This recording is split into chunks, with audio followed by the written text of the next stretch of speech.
Good morning, guys, and in front of me is HONOR Magic8 Lite, and let me show you how to use secret codes on this device. So at first, open your phone gallery, and here we'll be entering the codes. So let's start with the first one. It's asterisk pound, double to 5, pound asterisk, pound asterisk. And here we've got the calendar details, so all upcoming events from every calendar that you use are right in front of you. So smoothly check it. From now on you will not forget about any upcoming events.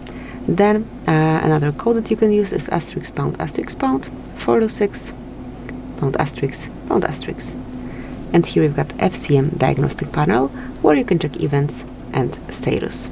If you want to explore it a bit more, just tap on 3 dots icon and mark advanced view.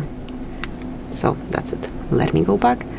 And another code that you can use here is asterisk pound 4636, pound asterisk.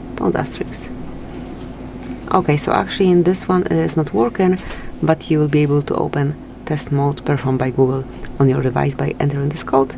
And the last one that I would like to show you today is very short one, asterisk pound 06 pound. And here we've got IMEI details, so whenever you need to check either email or serial number, just provide this code and within a couple of seconds you'll get it popped up in front of you. So this is it, that will be all. Thank you for watching, please subscribe our channel and leave the thumbs up.